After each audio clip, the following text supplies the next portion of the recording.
মাত্র অল্প কয়েকটা উপকরণ দিয়ে এরকম মজার একটা চিংড়ি মাছ ভুনা কীভাবে করবেন চলেন দেখে নিই। প্রথমেই আমাদের লাগবে কিছু পরিষ্কার করা চিংড়ি মাছ, আর লাগবে পেঁয়াজ কুচি, টমেটো, আর ধনেপাতা, কাঁচামরিচ। তো চলেন আমরা পুরো প্রসেসটা শুরু করি। চুলায় কড়াই বসিয়ে দিলাম, তাতে দিয়ে দিলাম সয়াবিন তেল। এখানে আপনারা চাইলে অলিভ অয়েল ইউজ করতে পারেন বা সরিষার তেলও ব্যবহার করতে পারেন। আমি সয়াবিন তেলটাই ব্যবহার করছি। আর তাতে দিয়ে দিচ্ছি লবণ, আর একে একে দিয়ে দিব একটু হলুদের গুঁড়া, অল্প একটু মরিচের গুঁড়া। আপনারা যেরকম ঝাল খান সেই অনুপাতে দিবেন।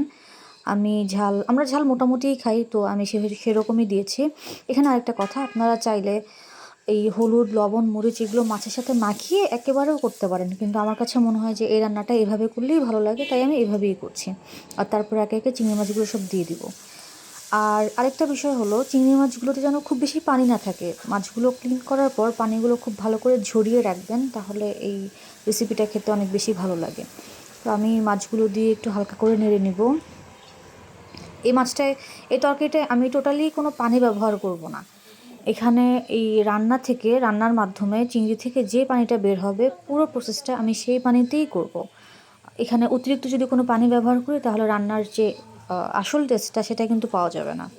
তো এখানে আমি মাছটা হালকা করে ভেজে নিচ্ছি। দুই পাশ খুব ভালো করে ভেজে নেব। আর মাছটা একটু ঢেকে দিতে হবে, যাতে মাছটা থেকে পানি বের হয়। আমি প্রথমেই বলেছি মাছটায় আমি আলাদা কোনো পানি ব্যবহার করব না, তাই আমাকে মাছটা থেকে একটু পানি বের হতে হবে, যাতে তরকারিটা ভালো মতো আমি রান্নাটা কমপ্লিট করতে পারি।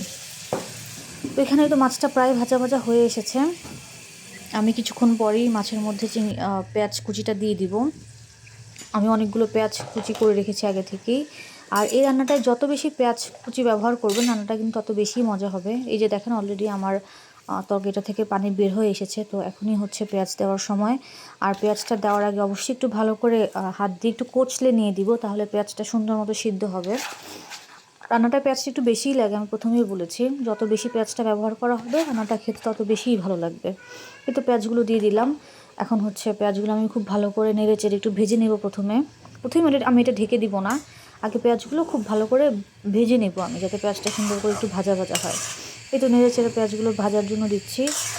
আর আপনারা এখানে, আমি কাঁচামরিচটা আর একটু পরে দিব, আপনারা চাইলে এখন কাঁচামরিচটা দিয়ে দিতে পারেন, এটা আপনাদের প্রেফারেন্স। আমি এটা একটু পরেই দিব। চিংড়ি মাছটা এই পর্যায়ে একটু ভাজা ভাজা হবে।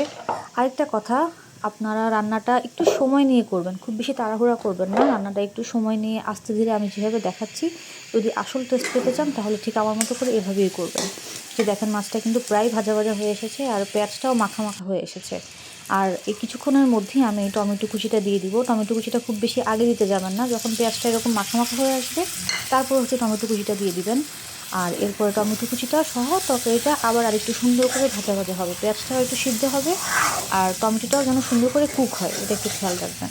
আমি কিন্তু বারবার বলছি, যদি এই তরকারিটার আসল টেস্ট পেতে চান, তাহলে আমি ঠিক যেভাবে দেখাচ্ছি সেভাবেই করার ট্রাই করবেন। আচ্ছা, আমি তরকারিটার নামটাই বলি না, এটাকে কিন্তু বলা হয় চিংড়ি মাছের বিরান। এই বেশি করে পেঁয়াজ কুচি দিয়ে এই যে রেসিপিটা, এটার নাম হচ্ছে চিংড়ি মাছের বিরান। তবে এটা দেশি যে ছোট মাছগুলো, ওই মাছগুলো দিয়ে অনেক বেশি মজা হয়। আমি বড় চিংড়ি মাছ দিয়ে আজকে প্রথমবার ট্রাই করছি। বড় চিংড়ি মাছ দিয়ে আমি নিজেও এর আগে এটা ট্রাই করিনি, তবে ছোটো মাছ দিয়ে অনেকবার খাওয়া হয়েছে, সেটা আমার কাছে অনেক বেশি মজা লেগেছে। আচ্ছা, যাই হোক, আমার টমেটোটা অলমোস্ট সেদ্ধ হয়ে এসেছে, এটা আমি কিছুক্ষণের মধ্যে নামিয়ে ফেলবো। তো এখন আমি কাঁচামরিচ আর ধনেপাতাগুলো দিয়ে দিচ্ছি। এই রেসিপিটায় কাঁচামরিচটা মানে খুব বেশি যদি দেন, তাহলে রান্নাটা খুব বেশি ভালো হয়। যত বেশি কাঁচামরিচ দেবেন, ফ্লেভারটা তত বেশি ভালো আসে, আর টেস্টটা খুব ভালো হয়। কিন্তু আপনারা যদি ঝাল কম খান, তো সেক্ষেত্রে কাঁচামরিচটা অল্প ব্যবহার করতে পারেন, সমস্যা নেই, বেশি দিলে ভালো। কাঁচামরিচটা দিয়ে এখন আমি তরকারিটা ভালো করে নেড়ে নিচ্ছি। আমার এটা প্রায় হয়ে এসেছে, কিছুক্ষণের মধ্যে নামিয়ে নিব। এটা এটা এখনই চাইলে খাওয়া যায়। যে দেখেন, মাখা মাখা হয়ে এসেছে। আমি শুরুতেই বলেছিলাম রান্নাটায় আমি কোনো এক্সট্রা পানি ব্যবহার করব না, আর আমি সেটাই করেছি। আপনারা অলরেডি দেখেছেন যে এই রান্নাটায় কিন্তু টোটালি কোনো পানি ব্যবহার করা হয়নি। মাছ থেকে যে পানিটা বের হয়েছে, সেই পানিটাতে পুরো রান্নাটা কমপ্লিট করেছি। আর সেভাবেই মাছটা সেদ্ধ হয়েছে। মাছটা কিন্তু সুন্দরভাবে সেদ্ধ হয়েছে, সেদ্ধ হওয়া নিয়ে আপনাদের কোনো কনফিউশন থাকার কোনো কারণ নেই। তরকারিটা একদম সুন্দর মতো ভাজা ভাজা হয়ে এসেছে, মাখা মাখা হয়ে এসেছে। এটা আমি এখনই নামিয়ে নিব, আর এটা এখনই একদম রেডি টু ইট। আমি চুলাটা বন্ধ করে দিলাম। এখন আমি এটা একটা বাটিতে ঢেলে নেব। এই তো বাটিতে ঢেলে নিলাম। আর আমি প্রথমে মাছগুলো নিয়ে নিয়েছি বাটিতে, আর তারপরে উপরে সবগুলো পেঁয়াজ বা যে ধনেপাতা টমেটো যে ছিল সবগুলো আমি একসাথে উপর দিয়ে নিয়েছি। এটা ভাতের সাথে মাখিয়ে খেতে কিন্তু অনেক বেশি ভালো লাগে। আপনারা এটা অবশ্যই বাসায় একবার করে ট্রাই করবেন। চেষ্টা করবেন আমি যেভাবে দেখিয়েছি সেভাবেই করার, তাহলে এটার আসল টেস্টটা পাবেন। এটা ভাত দিয়ে মেখে খেতে খুবই ভালো লাগে বা পোলাওর সাথেও ভালো লাগে। আমি আজকে এটা মূলত পোলাও দিয়েই খাবো। আজকে এতটুকুই, দেখা হবে আবার অন্য কোনো ভিডিওতে। Thanks for watching.